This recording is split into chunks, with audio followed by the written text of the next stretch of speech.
Well, it has been almost 7 years since 18-year-old Marvin Gordon was shot and killed steps from his Newport News home. It happened back in September of 2017.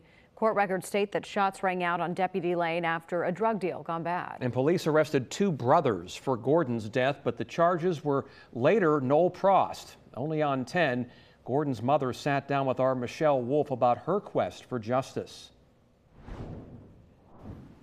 Ashimia Minkins is from the Bronx. She moved her family to Newport News nearly a decade ago for more opportunities.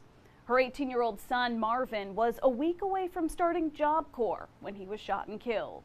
Minkins is haunted by September 21st, 2017.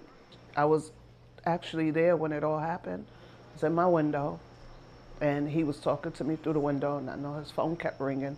She remembers the pepperoni pizza he got delivered for dinner and the inhaler he used for his asthma before stepping outside after answering a phone call. She asked that we blur her face because she's worried about her safety. I heard shots, and I said to my neighbor, "Was those firecrackers?" And then the guy said, "No, those was gunshots." Minkins called for her children. All were accounted for except Marvin, whose nickname was Vito. A bunch of little kids was yelling, "Marvin got shot, Marvin got shot. My friend, they killed my friend." By the time I turned the corner, my child was on the ground. Minkins tells us a piece of her died with her son that day. Court documents say Marvin died on Deputy Lane after being shot in the torso. A 16-year-old was also shot and survived. A pair of 18 and 19-year-old brothers from Newport News were arrested, and their charges were later null prost or set aside in 2018. A criminal complaint obtained by 10 on Your Side says this happened during a drug deal. That's when the suspects produced a gun and shot both victims at least once.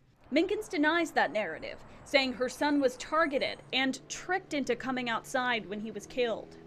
My son did not do anything to anybody. He walked freely everywhere. He was taken by cowards. Minkins says a lot of people witnessed the shooting, and she believes they were afraid to speak up. It was a lot of people. It was a summer day. It was still hot. There was a lot of children out there. Now, nearly 7 years later, Minkins is on a quest for information and to put those responsible for killing her son behind bars. They took my son's life, and they took mine too.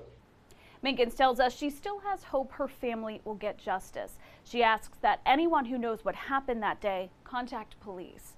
Michelle Wolf, 10 on Your Side.